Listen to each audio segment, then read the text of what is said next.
Thrift stores के कुछ rules होते हैं कि वो क्या डोनेशंस लेते हैं ताकि खराब, बेकार या इलीगल चीजें जमा ना हो जाएं। स्क्रीनिंग मोस्टली इफेक्टिव होता है, पर इतने सारे डोनेशंस आते हैं कि कभी कभी अजीब चीजें भी अंदर आ जाती हैं। इसलिए शॉपर्स को अनएक्सपेक्टेड चीजें मिलती हैं, कूल और यूनिक से लेकर डिस्टर्बिंग और बिजार तक। एक एग्जाम्पल है एक फोटो जो शायद वॉशिंगटन के एक गुडविल के एल्बम में मिला। रेडिट पे शेयर हुई ये इमेज, जो पहले एक ट्रू क्राइम फेसबुक ग्रुप में पोस्ट हुई थी। एक क्रीक में हाथ पीछे बंधे हुए हैं, एक पानी में फेस डाउन है, दूसरा सीधा बैठा हुआ है। एक शैडोई फिगर, शायद वेपन पकड़े हुए, वो भी दिख रहा है। रेडिट पोस्ट में बोला गया था कि वो एल्बम जो गुडविल से खरीदा गया था, उसमें बस ये एक फोटो था। ऑनलाइन लोग स्पेकुलेट करने लगे। किसी ने सोचा ये मूवी है, तो किसी ने ये कहा कि ये एक क्राइम सीन है। कुछ पता नहीं होने से ये इमेज और भी क्रीपी लगता है। ये कोई ऐसी वैसी बात नहीं है। ऐसे अजीब थ्रिफ्ट स्टोर फाइंड्स ऑनलाइन काफी पॉपुलर हैं। लोग ऐसी और चीजों की फोटो शेयर करते हैं जो उन्हें दुनिया भर के थ्रिफ्ट शॉप्स में मिलती हैं। एक टिकटॉक यूजर जेसी ने एक वीडियो पोस्ट किया जिसमें उसने बताया कि उसको गुडविल से एक कैमरा मिला जिसमें उसके डैड की फोटोज थी, जो दूसरे स्टेट में रहते हैं।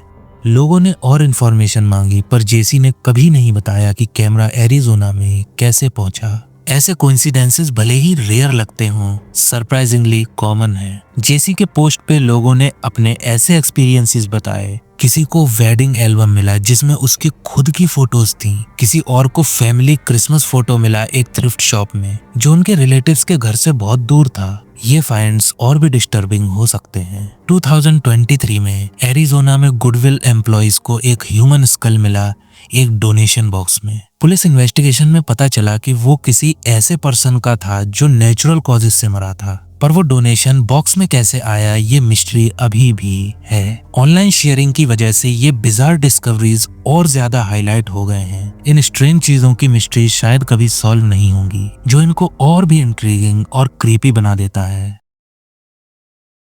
2006 वॉलीबॉल इंसिडेंट एक अजीब इंटरनेट मिस्ट्री है। जुलाई 2, 2017 को एक फॉर्च्यून पोस्ट में इस इंसिडेंट का जिक्र हुआ। एक सपोज्ड मास शूटिंग 2016 में एक हाई स्कूल वॉलीबॉल गेम में शायद साउथ डकोटा या नेब्रास्का में हुई। अजीब बात क्या है, इस इवेंट का कोई ऑफिशियल रिकॉर्ड नहीं है। ऑनलाइन सर्च करो तो बस कॉन्स्पिरेसी थ्योरीज और फोरम पोस्ट्स मिलेंगे जो पूछ रहे हैं कि ये हुआ भी था या नहीं। ऐसा लगता है जैसे ये इवेंट कभी हुआ ही नहीं या इरेज कर दिया गया। ऑफिशियल इंफॉर्मेशन ना होने के बावजूद कुछ लोग क्लेम करते हैं कि उन्हें याद है, यहाँ तक कि रेडियो रिपोर्ट्स भी याद हैं उस टाइम की। कई सालों तक बस एक एविडेंस था, एक स्टिल फ्रेम एक सपोज्ड होम वीडियो से जिसपे सितंबर 27, 2006 डेट लिखी थी। फिर यूट्यूब सम ऑर्डिनरी गेमर, जो ऑनलाइन मिस्ट्रीज एक्सप्लोर करने के लिए जाना जाता है, ने एक एविडेंस ढूंढा। एक फोरम ब्राउज करते वक्त उसने ग्रूसम इमेजेस देखी। वो इमेजेस शायद शूटिंग के बाद ली गई थी। उसका रिएक्शन वीडियो में कैप्चर्ड शॉक और डिसबिलीव एक्सप्रेस करता है। वो नोट करता है कि इमेजेस पे CBI नॉट फॉर रिलीज लिखा है, जो गवर्नमेंट कवर अप की स्पेकुलेशन को हवा देता है। इससे कई थ्योरीज बनी है। सबसे पॉपुलर थ्योरी सजेस्ट करती है कि शूटिंग हुई थी, पर गवर्नमेंट ने न्यूज सप्रेस कर दी, शायद किसी गलत असैसिनेशन अटेम्प्ट को छुपाने के लिए। लेकिन इतने बड़े लेवल का कवर अप सही नहीं लगता है। एक और थ्योरी मंडेला इफेक्ट सजेस्ट करती है, जहां कई लोग एक सिमिलर इवेंट को गलत याद करते हैं। सच में एक real incident, Platte canyon high school hostage situation, same date पे कोलोराडो में हुआ था। इसमें कोई वॉलीबॉल गेम नहीं था और बस एक डेथ हुई थी। मोस्ट लाइकली एक्सप्लेनेशन ये है कि ये सब एक होक्स है। एक 2017 फोरम पोस्ट में ऐसे होक्स क्रिएट करने की बात की गई थी, जिसमें फिक्शनल स्कूल शूटिंग्स और इरेज्ड रिकॉर्ड शामिल थे। लेकिन अगर ऐसा है तो वो ग्रूसम इमेजेस कहां से आई?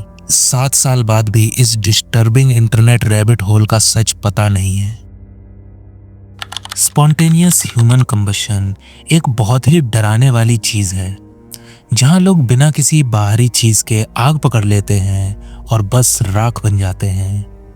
कभी कभी एक पैर या हाथ बचता है, पर 2 घंटे बाद वो पूरी तरह से खाक हो जाता है। मैरी रीजर का केस 1951 में एक क्लासिक एग्जाम्पल है। पेंसी कारपेंटर एक टेलीग्राम देने गई। उसने रीजर का डोर नॉब गर्म पाया और पुलिस को बुलाया। अंदर रीजर बस राख में बदल गई थी। उसका एक पैर और कुछ वर्टिब्रे बचे थे।